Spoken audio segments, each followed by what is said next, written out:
मेरे गोरे बदन को चूमने लगे और मेरी कमीज को उतारने लगे। फिर एक एक करके मेरे कपड़े उतार के फेंक दिए। कुछ ही सेकंड में मेरे कपड़े इधर उधर ज़मीन पर बिखरे पड़े थे और साथ में किस भी कर रहे थे। मेरे बाली बल को ज़ोर से दबा रहे थे और मेरा भी मंजूरों में करने लगा था। इसके बाद तो मेरे जीजू ने मेरे साथ खड़े खड़े 4-5 स्टाइल में वे सब किया जो एक पति पत्नी अपनी सौगात पर करते हैं। मेरा नाम लक्षिता है। मेरी लंबाई करीब 5 फीट 3 इंच है। मेरी उम्र 18 साल है। मेरी जवानी अभी बढ़ना शुरू हुआ है और मेरी ब्रा का साइज समय के साथ बढ़ता जा रहा है। मेरा चेहरा गोरा है और स्लिम बॉडी है। ये सारी जीजा की कहानी उस समय की है जब मेरी सिस्टर गर्भवती थी और उनका बच्चा पैदा होने वाला था। उस समय दीदी की देखभाल करने वाला जीजू के घर में कोई नहीं था, तो दीदी ने कहा कि कुछ दिनों के लिए लक्षिता को बुला लेते हैं तो ठीक रहेगा। वे कुछ कामों में मेरा मदद कर देगी और वैसे भी मुझे तो डॉक्टर ने भारी काम करने के लिए मना किया है। और फिर जीजू ने मम्मी को कहकर मुझे बुला लिया। मम्मी मान गई और मम्मी ने कहा कि हाँ ठीक है, कल ही लक्षिता को पहुंचा देंगे। सुबह होते ही मम्मी ने भाई को कहा कि कल रात तुम्हारे जीजा जी का फ़ोन आया था और वे लक्षिता को घर बुलाना चाहते हैं, तो जाओ और उसे छोड़ आओ। और फिर भैया मुझको छोड़कर वापस आ गए। शाम को जब जीजा जी ऑफिस से घर वापस आए तो मुझे देखकर बोले, लक्षिता, ओहो साली जी कैसी हो? तो मैं ठीक हूँ। जीजा जी आप बताओ कि आप कैसे हैं? जीजा जी बोले, अब साली जी आ गए, किसी बात की कोई दिक्कत नहीं होगी। फिर सभी ने बैठकर बहुत सारी बातें करने लगे। उस समय ठंड बहुत ज़्यादा थी। रात को सोने की तैयारी हो रही थी। फिर सभी लोग जाकर सो गए और मैं भी दीदी के साथ ही सो गई। सुबह उठकर घर के कामों को जल्दी ख़त्म करना था क्योंकि जीजा जी को जल्दी काम पर जाना था।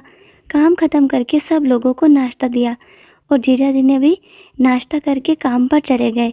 और अब तो शाम को जब जीजा जी आते हैं तो मुझसे मजाक भी किया करते थे और दीदी की डिलीवरी भी ज़्यादा समय नहीं बचा था, तो दीदी से वे सब चीज़ों को नहीं मिल पाता था। तो एक दिन वे मुझसे बोले, साली कहो तो तुमको भी ऐसा कर दो। और फिर ये बोलकर जीजू अपने सामान को खुजालने लगे। मैं शर्मा गई। जब मैं रसोई में काम कर रही थी तो मुझे चुपके से आकर मेरी कमर को कसकर पकड़ लेते हैं और मेरे गालों पर किस करने लगे और कुछ समय बाद वे मेरे सलवार के ऊपर से सहलाने लगे। फिर तो जब भी मैं खाना बनाने लगती तो पीछे से जीजा मेरे आकर ये सब करने लगते थे। और एक दिन तो जीजू ने मेरे सलवार के अंदर ही हाथों को डाल दिया और मेरे खिलौने से खेलने लगे।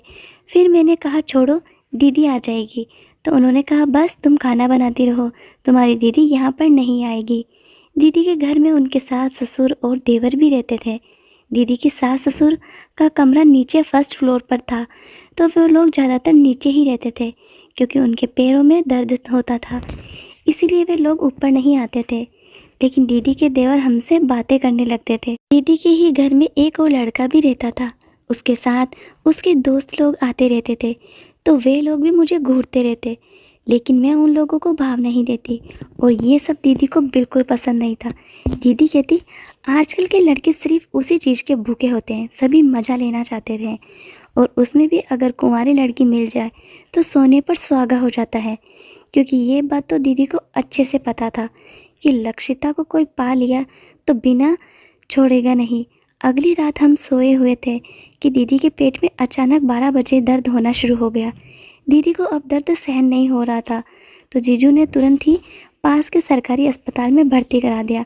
उनके साथ में जीजू की मम्मी भी गई थी और दीदी के देवर भी, दोनों ही घर पर थे। मुझको तो बहुत डर लग रहा था कि कहीं दीदी के देवर ऊपर आकर मेरे साथ कुछ गलत ना करने लगे। फिर मैं दीदी के कमरे में सोने चली गई, लेकिन मैं पूरी रात नहीं सो पाई। लेकिन दीदी के देवर तो ऊपर आया ही नहीं, बिना मतलब के ही डर रही थी। जब सुबह हुई तो जीजा जी घर आए और बोले, साली तुम मौसी बन गई हो, तुम्हारी दीदी को बेटा हुआ है। फिर जीजू को बधाई दिया और फिर एक बार कमर को पकड़कर वे मेरे गुब्बारे को दबाने लगे और मेरे कपड़े उतारने लगे। मेरे मन करने पर वे मुझे कसकर पकड़ लिया और किस करने लगे। फिर उन्होंने मेरे सारे कपड़े उतार दिए और ऊपर से दबाने लगे।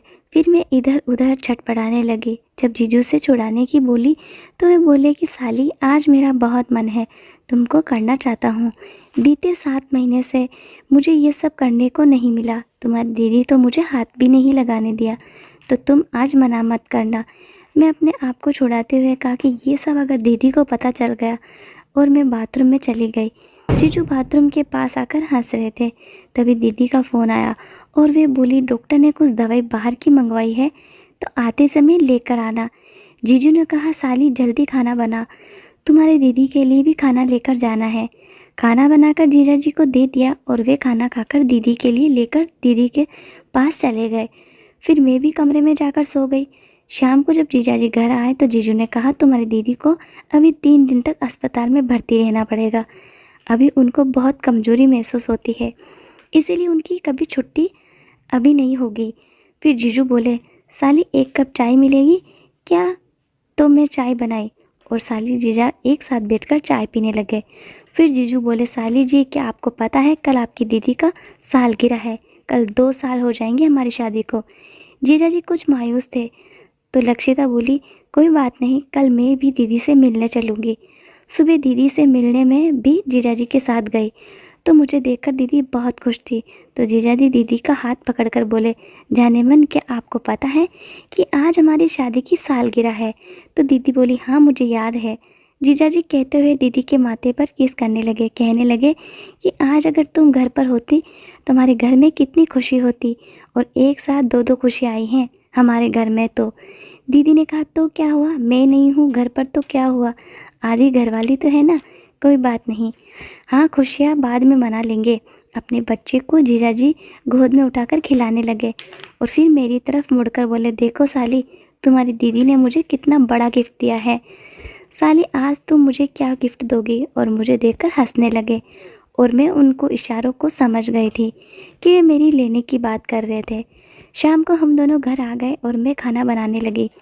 इतने में पीछे से जीजू आकर मुझे पकड़ लिए और मेरे घुंघराले बालों से खेलने लगे और मुझे किस करने लगे। इतने में मैंने जीजू को रोका तो बोले साली साहिबा आज मुझे मत रोको, और उन्होंने मुझे गले से लगाकर पकड़ लिया और फिर दोनों लोग कुछ देर तक ऐसे ही चिपक कर एक दूसरे को किस कर रहे और फिर किस करने के साथ साथ मेरे होठों को चूमने लगे।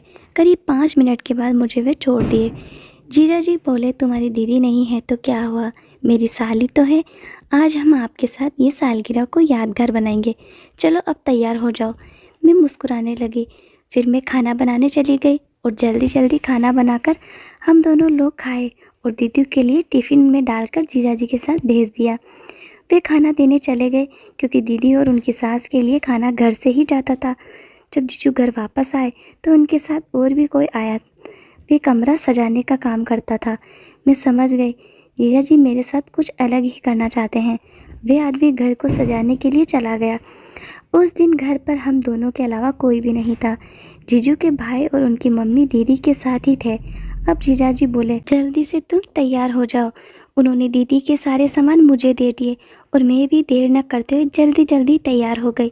अब तक सजाने वाला आदमी अपना काम के पैसे लेकर जा चुका था। उस समय मैं बहुत ही खूबसूरत दिख रही थी। जीजा जी से कंट्रोल नहीं हुआ, वे जल्दी से आकर मुझे गोद में उठा लिया और पूरे बेडरूम में नाचने लगे। पूरे कमरे में परफ्यूम और सुंदर फूलों की खुशबू थी। उस दिन किसी दुल्हन से कम नहीं दिख रही थी और मुझे भी ऐसा महसूस होने लगा था कि जैसे मेरा आज ही स्वागत है। जीजा जी तो कब से तैयार होकर मेरा इंतज़ार कर रहे थे। उन्होंने मखमली कुर्ता पहन रखे थे, वे भी एकदम दूल्हे जैसे लग रहे थे और मेरे पास आकर मेरा घूंघट उठाने लगे तो मैं शर्म से अपनी आंखों को बंद कर ली। फिर मैं भी उनसे लिपट गई। थोड़ी देर में अलग हुए और फिर मेरे गोरे से बदन को चूमने लगे और मेरी ब्रा को खोलने लगे। फिर एक एक करके मेरे कपड़े उतार दिए गए और साथ ही किस भी कर रहे थे। अब मेरा भी मन ज़ोरों से करने लगा था। उसके बाद तो मेरे जीजू ने मेरे साथ वे सब किया जो कि एक पति पत्नी अपनी सुहागरात पर करते हैं। एक रात तो मेरे लिए पहली बार ही था। हम लोग उस दिन 4 बार किया। उस दिन तो हम खूब आनंद लिए और फिर हम दोनों सो गए। जब सुबह सोकर उठी तो मुझे चला नहीं जा रहा था। मुझे देखकर पूछा क्या हुआ। मैंने सब बातें बता दी। फिर बोले इसे हर दिन करने से आपकी हर परेशानी ख़त्म हो जाएगी। अगले दिन दीदी हॉस्पिटल से घर आ गई और फिर मैं दूसरे कमरे में रहने लगी। तो जीजाजी आधी रात को मेरे कमरे में आकर हर रात वे सब करने लगते थे। मैं वहाँ पर 25 दिनों तक रही थी। मैं और जीजू वैसा प्रोग्राम हर रात को सोने से पहले करने लगे थे। इतने दिनों के अंदर पता नहीं कितनी बार हम दोनों ने वे वाला काम किया था। दीदी को एक दिन मम्मी ने फ़ोन करके मुझे वापस घर पहुँचने के लिए बोला। फिर दीदी ने कहा, लक्षिता को शॉपिंग कर दो, मम्मी लक्षिता को घर वापस बुला रही है। मेरे जीजू ने मेरे मशीन का अच्छे से ख्याल रखा और फिर मुझे घर पहुंचा दिया। अब मैं बीच बीच में अपने जीजू से अपनी मशीन की सर्विसिंग के लिए आने जाने लगी थी। ये साली जीजा की कहानी। तो दोस्तों, आपको स्टोरी अच्छी लगी तो लाइक शेयर एंड चैनल को सब्सक्राइब ज़रूर करें। धन्यवाद।